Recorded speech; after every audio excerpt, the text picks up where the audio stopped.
berapa gram yang harus ditimbang? NaOH-nya.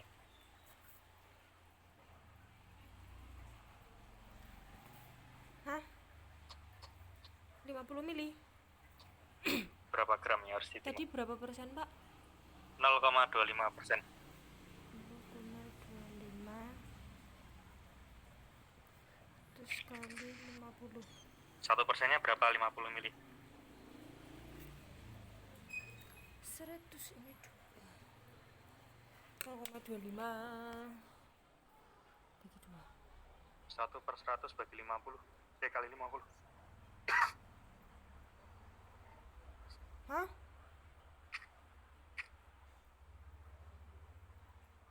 1/100.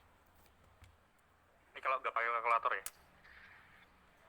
0,25 tuh kan seperempatnya dari 1. Nah, 1 kali 50. 1/100 kali 50. 0,5. Benar nggak? Ya kan? 0,5. Ya, Pak. 5-nya bagi 4 tuh. 5 bagi 4 kan 1,25. Atau 125. Berarti kan hasilnya 0,125 yang harus ditimbang. Betul nggak?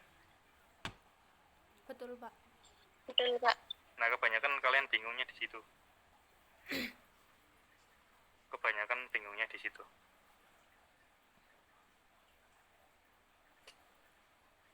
Ada yang ngerasa bingung nggak? Pernah bingung gitu nggak gituan?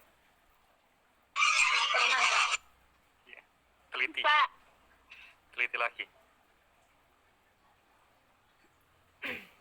Kalau persen ya nggak bingung toh.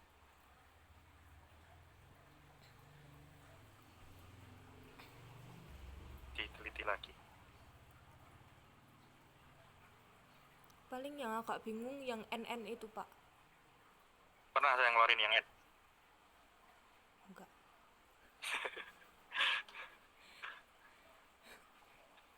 Maksud tujuan saya itu. Kenapa kok saya sering ngeluarin yang persen aja belum pernah. Apa masih ada yang belum betul? Apalagi kalau yang N atau M? Susah. Kalau yang N atau M, minimal kan paham dulu yang V1 N1 atau V1 M1. Kemudian kalau untuk menghitung normalitas atau molaritas ya berarti harus hafal rumus normalitas sama molaritas. Kemudian harus tahu juga bobot molekul atau MR dari beberapa unsur. Karena kan ada kaitannya dengan perhitungan itu. Kalau mencongak saya rasa kurang tepat sih kalau menghitung itu. Misalkan disuruh menghitung normalitas atau molaritas kalau tidak diketahui semuanya. Paling mentok-mentoknya ya V1 M1 atau V1 N1 tadi. Menghitung yang rumus itu yang sederhana. Untuk mencongak. Karena waktunya nggak banyak. Bisa ya yang itu? Insya Allah bisa, Pak. Terus yang kedua kalian hafalkan semua pengujian yang ada di tiap-tiap judulnya. Contohnya tadi, bagaimana cara untuk menentukan kualitas minyak? Kan ada 5, tadi disuruh menyebutkan 3. Contohnya apa tadi?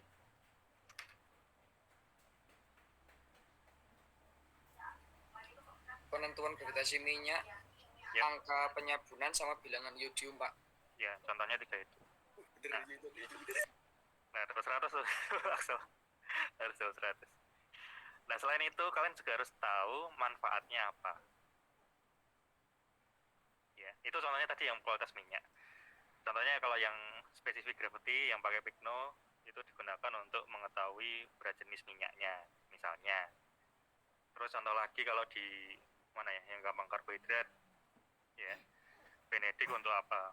Membedakan mono dan di misalnya, dan seterusnya. Nah itu selain kalian harus tahu cara kerjanya apa aja atau cara pengujiannya, juga harus tahu manfaatnya. Tuh. Saya tidak akan bertanya terkait dengan cara kerja satu persatu. Misalnya kayak tadi ya, bagaimana cara penggunaan Pigno itu sebenarnya cara kerja sih, tapi besok nggak saya keluarkan karena kan isian singkat. Yang itu nggak usah dihafalkan. Ketiga, pahami hasil reaksi yang ada di cara kerja tersebut. Kalau yang nggak ada, nggak usah. Sekali lagi, yang saya gunakan bahannya yang ada di modul saja. Karena kalian belum praktek, jadi kalian belum tahu. Yang nggak ada di modul, yang nggak tahu hasilnya seperti apa. Kalau nggak baca di teori. Mau baca teori? Atau modul aja? Modul, Pak. Ya, modul aja. Teori besok untuk melengkapi kalau kalian di lab. Di lab kalian harus tahu bedanya yang teori harusnya gimana, kemudian hasil di prakteknya gimana. Sudah terbiasa seharusnya kalian menuliskan di pembahasan seperti itu. Di teori ngomongnya A, di praktek ngomongnya B. Kenapa? Atau sama-sama mendapatkan hasil A semua. Nah, silakan dibaca yang ada hasilnya aja. Kalau yang nggak ada, nggak usah. 3. Ya. Kemudian yang keempat, kalau rumus nggak perlu karena rumusnya terlalu panjang. Rumus untuk menghitung angka penyabunan, bilangan iod, terus peroksida. Sebentar. Oh ya, istilah-istilah ya. Istilah-istilah seperti biasa alkohol absolut, dilutum atau cair atau liquid. Kemudian aqueous. Kemudian NaOH alkoholis itu gimana? Di dalam hidrolisis mentega ada NaOH alkoholis. Kalian harus paham bagaimana cara pembuatan NaOH alkoholis tersebut. Kemudian sampel. Kalau diminta untuk menyebutkan sampel, contoh karbohidrat apa? Sampel karbohidrat yang bukan polisakarida. Contohnya apa?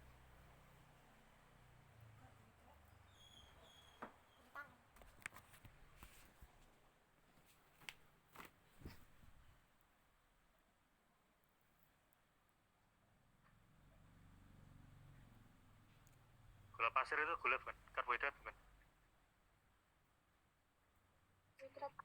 Ya.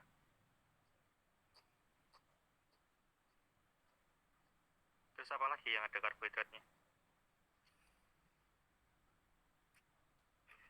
Madu. Madu. Terus yang polisakarida apa contohnya?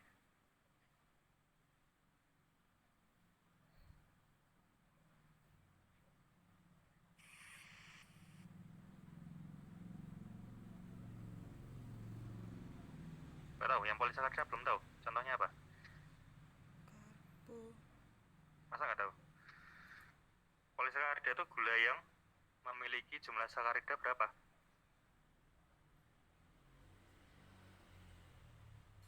Lebih dari 1, Pak. Monosakarida juga poli berarti? Yang spesifik poli? Lebih dari 2. Ya, lebih dari 2. Ya, yang banyak lah gitu aja. Sakarida nggak usah. Ada mono, ada di, ada oligo. Oligo itu 3 sampai 7. Nah, di atasnya itu baru poli. Atau 3 sampai 8 ya. Kalau poli yang paling banyak lah, paling kompleks. Contohnya apa? Kalau yang poli.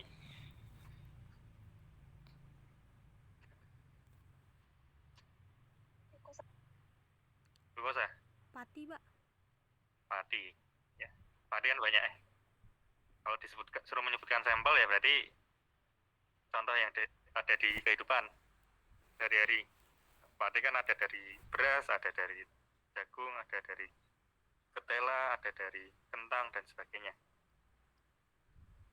Nah, terus kalian bisa membedakan antara mono, di, oligo tadi ya, dan polisakarida.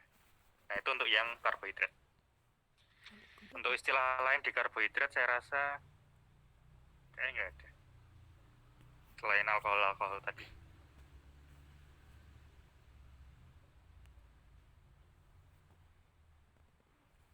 Ya, yang itu aja. karbohidrat sudah cukup, terus yang kedua protein. Contoh protein nabati hewani sudah bisa membedakan? Udah, Pak. Sudah, Pak. Oke. Nah, itu diperbanyak lagi wawasannya besok pas jawab biar nggak blank. Bedain nabati sama hewani apa. Terus di dalam protein yang harus dilakukan pemahaman lagi unsur-unsur ya. Kemarin ya disuruh atau diminta untuk menyebutkan unsur atau atom yang ada di protein, jangan lupa. Kemudian fungsi-fungsi dari alatnya, misalnya kertas lakmus itu untuk apa, dan seterusnya. Itu untuk protein. Yang lain untuk protein sama dengan yang saya sebutkan di awal tadi. Hidrolisis mentega. Nah ini sebenarnya sih saya tadi mau mengeluarkan di kuis tapi nggak kesampaian sepertinya. Ada yang tahu perbedaan mentega dan margarin nggak? Sama apa beda?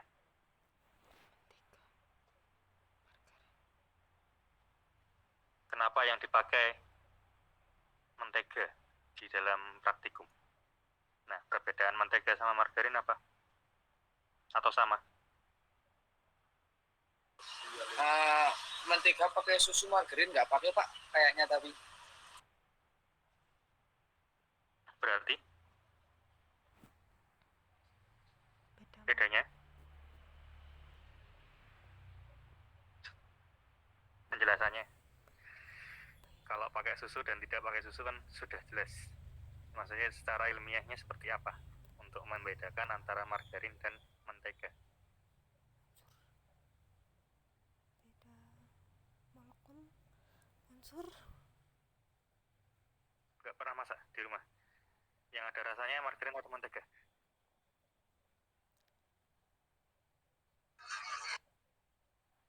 Mentega, Pak. Yang lebih gurih? Mentega, Pak. Mentega. Tadi Axel sih betul ya, sudah menyebutkan yang salah satunya dari susu, yang satunya bukan dari susu. Susu dari nabati atau hewani? Hewani. Hewani, Pak. Hewani, Pak. Jadi, mana yang berasal dari protein hewani, mana yang berasal dari protein nabati? Yang satunya dari minyak nabati, bukan dari susu. Yang nabati yang mentega. Kalau yang hewani yang margarin. Gimana? Yang minyak nabati yang margarin atau yang mentega? Mentega. Betul yang mentega? Ketahuilah. Margarin, Pak. Yang margarin. Yang dari protein hewani atau yang dari susu yang mentega. Sehingga mentega rasanya lebih gurih atau lebih berasa secara umum, walaupun semuanya kalau dipakai juga sama-sama ada rasanya. 5 menit meneh.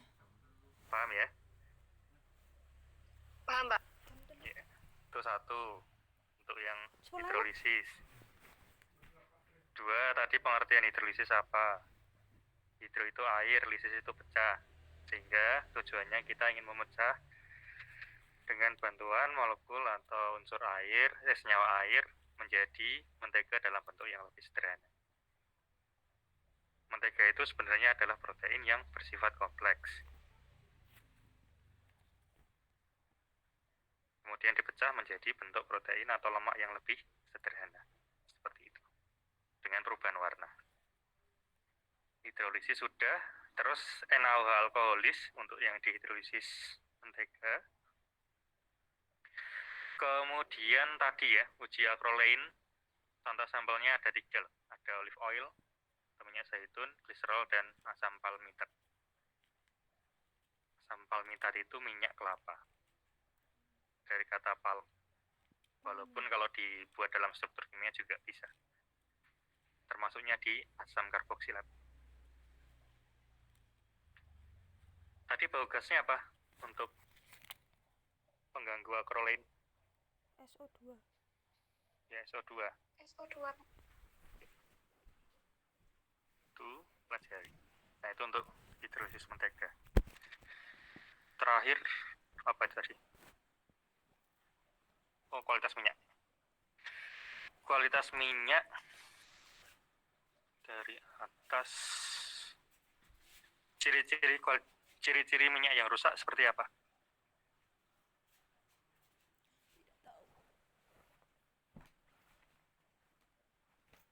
Minyak bisa kadaluarsa nggak sih? Minyak goreng atau minyak bisa rusak nggak sih?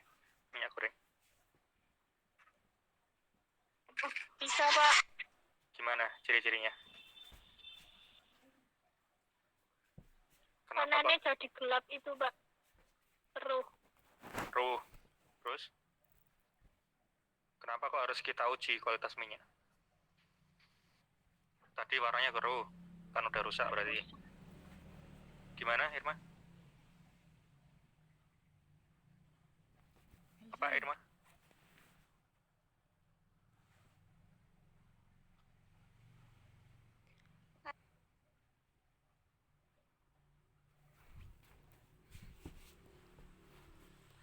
Minyak lagi susah, jadi nggak pernah lihat minyak rusak. Pasti langsung dipakai. Suruhnya rebus atau ngukus. Jadi minyak yang rusak itu biasanya berubah warna tadi. Kemudian berubah konsistensi. Minyak itu harusnya konsistensinya gimana sih? Minyak. Kalau dikatakan minyak itu konsistensinya harusnya gimana? Jernih. Tidak larut dalam air, Pak. Betul. Terus konsistensinya gimana? Itu kan kelarutannya. Nanti air tidak larut dalam minyak. Betul juga. Tapi konsistensi minyak itu seperti apa? Bisa buat goreng. Konsistensinya Bentuk minyak itu seperti apa? Kalau nggak tahu konsistensi. Air sedikit kental, Pak. Iya. Kalau padat, kemudian pecah padatannya, bagus nggak minyaknya?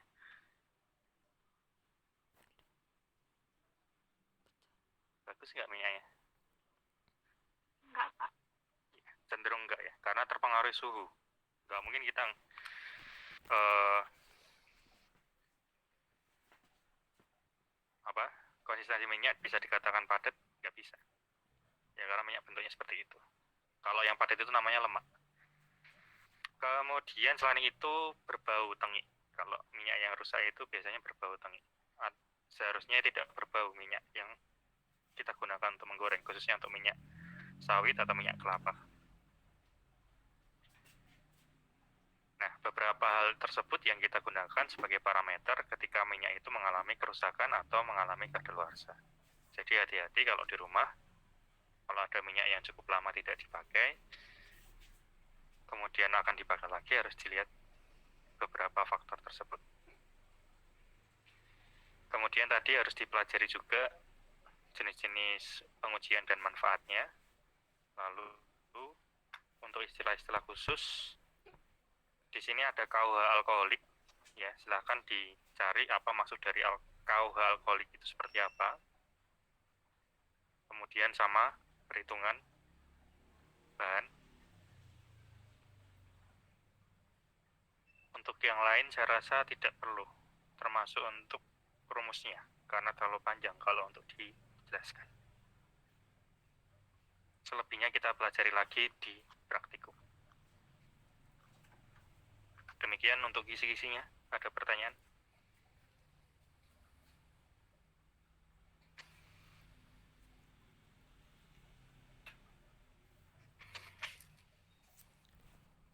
belum ada, Pak. Ya. Belum ada, Pak. Ya, oke. Baik. Pak, saya mau bertanya, Pak. Oke, asal Pak, kalau semisalnya itu kan ada kalau di ada minyak yang apa ya itu namanya minyak minyak jelantah itu udah termasuk rusak atau belum Pak? Oke, kalau dikatakan rusak, dia berubah dari indikator atau standar atau baku normalnya. Baku normal minyak sawit kalian sudah tahu sendiri ketika kalian membuka kemasan minyak goreng. Nah, ketika kalian memakai minyak, kemudian bisa dikatakan sebagai minyak jelantah seperti itu atau bekas minyak goreng yang sudah dipakai. Nah, itu tergantung orangnya. Kalau ketika makan makanan tersebut kok makanannya masih enak, ya silahkan dipakai aja.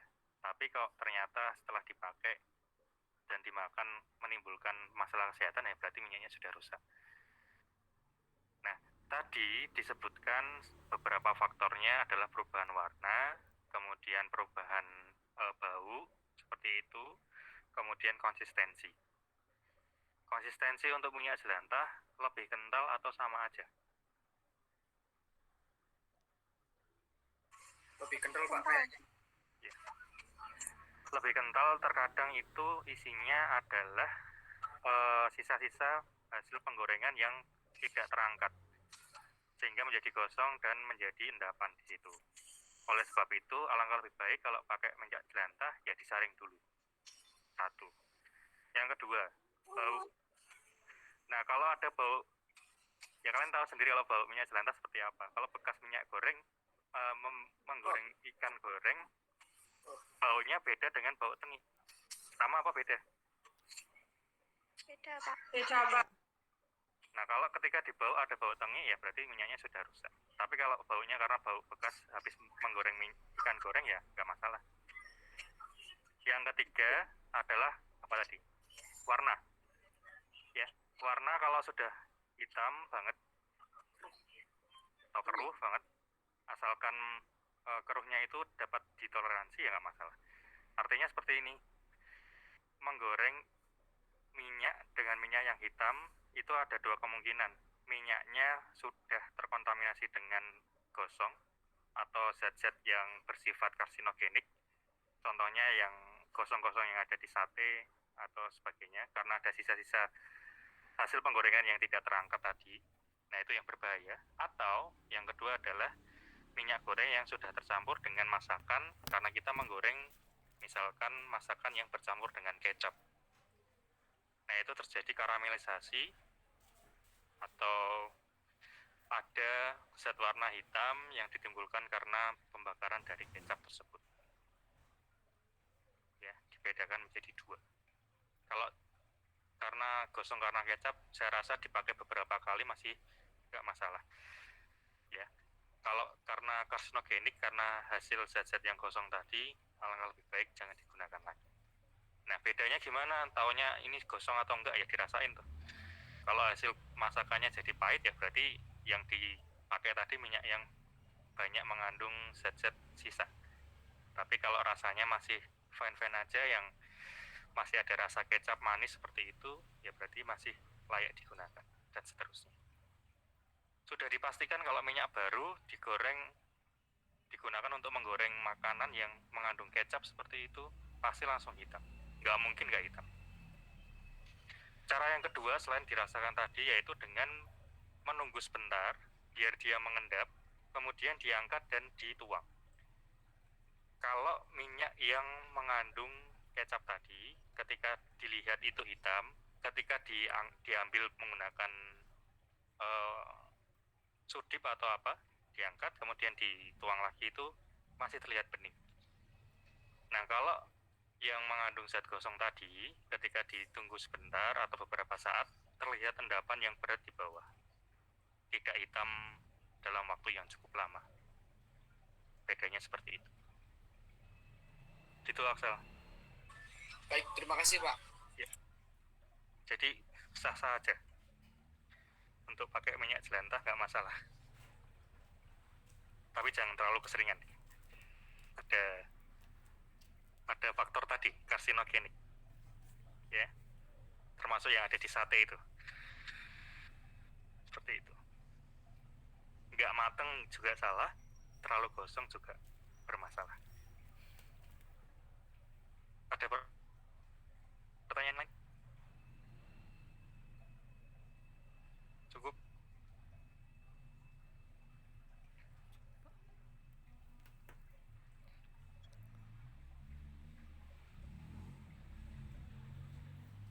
Oke, kalau cukup, saya ingatkan besok kami di Stikes ada rapat dengan L2 Dikti dari pagi sampai sore, sehingga untuk pertemuan ya apa ya besok ya? Kimet ya?